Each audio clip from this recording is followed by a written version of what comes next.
Hello সবাইকে। আশা করছি সকলে অনেক ভালো আছেন। এ পর্বে আমি দেখাবো কিভাবে আপনি আপনার আপনার সাইটে যতগুলো প্রোডাক্ট আছে সবগুলো প্রোডাক্টের প্রাইস, টাইটেল বা অন্যান্য কিছু কিভাবে বাল্ক একসাথে সবগুলোকে এডিট করতে পারেন। যেমন আমার আগের প্রজেক্ট, আমি এই প্রজেক্টটি আমার ক্লায়েন্টের জন্য করেছিলাম। তো তার এই সাইটে টোটাল প্রোডাক্ট রয়েছে 1179টি প্রোডাক্ট। তো ক্লায়েন্ট একটু আগে আমাকে নক দিল, নক দেওয়ার পর বললো যে তার প্রতিটা প্রোডাক্টের জন্য তার $10 করে প্রাইস বাড়িয়ে দিতে হবে। তো প্রতিটা প্রোডাক্টকে এডিট করে করে $10 করে প্রাইস বাড়ানো, এটা এখানে 1700+ প্রোডাক্ট আছে। তো এইগুলো, সরি, 1100+ প্রোডাক্ট আছে। তো সবগুলো প্রোডাক্টকে এক এক করে যদি $10 করে বাড়াতে চাই, তো এটা একটা হিউজ পরিমাণ সময় লাগবে। তো এটা কীভাবে খুব সহজে আমি অল্প সময়ের ভিতর করতে পারি, এটা নিয়ে আমরা আজকে পড়বো। তো এই কাজটি করার জন্য আমাকে একটি প্লাগইনের সহায়তা নিতে হবে, যেটি হচ্ছে ওয়াইআইটিএইচ ওকমার্স বাল্ক প্রোডাক্ট এডিটিং।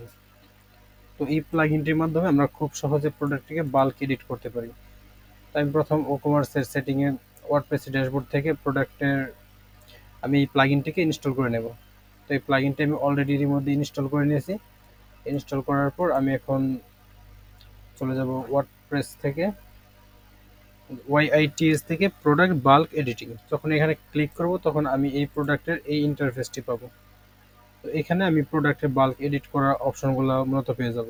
তো আমি ইতিমধ্যে কিছু প্রোডাক্টের প্রাইস ইনক্রিজ করেছি। তো আমি এখন ধরেন আমি পরবর্তী প্রোডাক্টের প্রাইসগুলোকে ইনক্রিজ করব।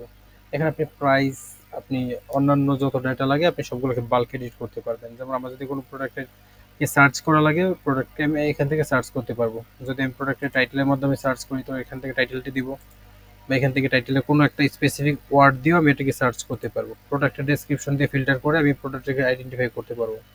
এসকেইউ, ক্যাটাগরি, ট্যাগ, মানে বিভিন্ন মাধ্যমে আমি এই প্রোডাক্টটিকে সার্চ করতে পারবো। তো আমার যেহেতু সকল প্রোডাক্টের জন্য প্রাইস চেঞ্জ করতে হবে, তাই আমি আর এখানে আলাদাভাবে ফিল্টার করলাম না।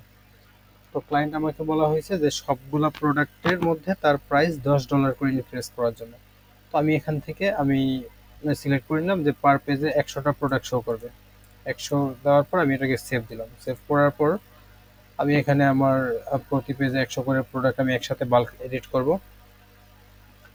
তো এখানে আমার বর্তমান প্রোডাক্টের প্রাইস রয়েছে $25, সরি 0.25, পরেরটা রয়েছে 25, তারপর 7। আমি চাইলে এখান থেকে ডাবল ক্লিক করে প্রাইসটাকে এডিট করতে পারি, কিন্তু তারপর এটি আমার প্রত্যেকটা প্রোডাক্ট প্রাইস বাড়ানোর জন্য হিউজ সময় লাগবে। তো এটা খুব সহজে করার জন্য আমি এখান থেকে সবগুলো প্রোডাক্টকে একসাথে সিলেক্ট করে নেব, বাল্ক সিলেক্ট, তারপর ক্লিক করব বাল্ক এডিটিং।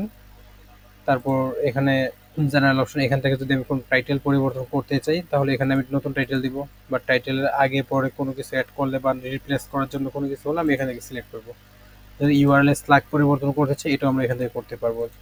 আমাদের এসকেইউ, তারপর অ্যাপ এন্ড প্রিপেন্ড, মানে প্রোডাক্টের অ্যাপ এন্ড, যদি আমার এসকেইউ প্রথমে কোনো কিছু অ্যাড করা লাগে তাহলে দিব প্রিপেন্ড, অ্যান্ড যদি পরে কোনো কিছু অ্যাড করা লাগে তাহলে দিব অ্যাপ এন্ড, অথবা আমার যদি কোনো এসকিউ রিপ্লেস করা লাগে তো আমরা সেখান থেকে ক্লিক করবো রিপ্লেসে।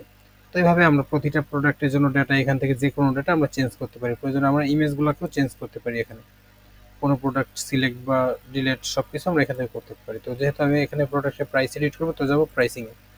প্রাইসিংয়ে যাওয়ার পর আমার প্রতিটা প্রোডাক্টের জন্য এখানে রয়েছে সেট নিউ প্রাইস। যদি আমি নিউ প্রাইস দিই তাহলে আমার সবগুলো প্রোডাক্টের জন্য একটি নতুন স্পেসিফিক প্রাইস অ্যাড হয়ে যাবে।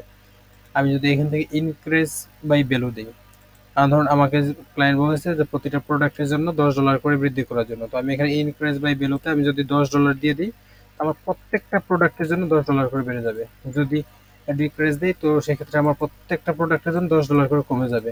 যদি আমি ইনক্রিজের পার্সেন্ট দিই, ধরুন আপনাকে আপনার ক্লায়েন্ট বললো প্রতিটা প্রোডাক্টের জন্য 10% করে প্রাইস বাড়িয়ে দেওয়ার জন্য, তো এখান থেকে আমি ইনক্রিজের পার্সেন্ট দেবো। বা এরকমটা বললো যে আপনার প্রতিটা প্রোডাক্টের জন্য 10% করে ডিসকাউন্ট দিবে, তো এখান থেকে ডিক্রিজের পার্সেন্ট এটা দেবেন। এটা হচ্ছে রেগুলার প্রাইসের জন্য। সেম একইভাবে আপনি সেল প্রাইস এবং অন্যান্য প্রাইসের জন্য কাজ করতে পারবেন। তো যেহেতু আমাকে আমার ক্লায়েন্ট বলা হয়েছে যে প্রতিটা প্রোডাক্টের প্রাইসগুলোকে $10 করে বাড়িয়ে দেওয়ার জন্য, তো আমি এখান থেকে ক্লিক করব ইনক্রিজ বাই ভ্যালু, এখানে হচ্ছে $10। আপনি খেয়াল করে দেখবেন আমার প্রথম প্রোডাক্ট হচ্ছে 0.25, তারপর হচ্ছে 25, তারপর 7, 1। তো এগুলো আমি প্রত্যেকটাকে আমি $10 করে বাড়িয়ে দেবো। তো বাড়িয়ে দেওয়ার জন্য আমি এখানে প্রাইসিং, তারপর সেট নিউ প্রাইস থেকে আমি সিলেক্ট করব increase by value. Increase by ভ্যালুতে ক্লিক করার পর এখানে দেবো $10। দেওয়ার পর আমি এখানে অ্যাপ্লাই দেবো। অ্যাপ্লাই দেওয়ার পর আমার এটা হচ্ছে 0.25, অটোমেটিক $10 অ্যাড হয়ে গেছে। এটা ছিল 25, এটা হয়েছে 35, 7 হয়ে গেছে 17, এবং $1 হচ্ছে 11। তো এভাবে প্রতিটা প্রোডাক্টের জন্য আমার প্রাইসগুলো এখানে অটোমেটিক্যালি $10 করে বৃদ্ধি পেয়েছে, যেটা আমার ক্লায়েন্টের শর্ত ছিল। তো এটি আপনি খুব সহজেই প্লাগইনটি ব্যবহার করে আপনি এটি করে ফেলতে পারবেন। আর এই প্লাগইনটির প্র্যাকটিস করার জন্য আমি আপনাকে প্লাগইনটি আমার ডেসক্রিপশনে দিয়ে দেবো। তো সেখান থেকে আপনি নিয়ে প্র্যাকটিস করতে পারবেন। তো এভাবে আপনি আপনার প্রোডাক্টের প্রাইস, টাইটেল, যদি প্রয়োজনে ক্যাটাগরি চেঞ্জ করা লাগে বা যে কোনো কিছু চেঞ্জ করা লাগলে আপনি ইজিলি করতে পারবেন, কারণ সবগুলো অপশনই এখানে রয়েছে। তো আশা করি আপনি এটি খুব সহজে এখন করতে পারবেন। এবং এখানে আমার প্রাইসটি ইনক্রিজ করার সাথে সাথে আমার ওকমার্স সাইটের সবগুলো প্রোডাক্টের জন্য প্রাইসগুলো অটোমেটিক $10 করে বেড়ে যাবে। তো আশা করছি আপনি এখন এটি খুব সহজে ব্যবহার করতে পারবেন। আর ধন্যবাদ সবাইকে।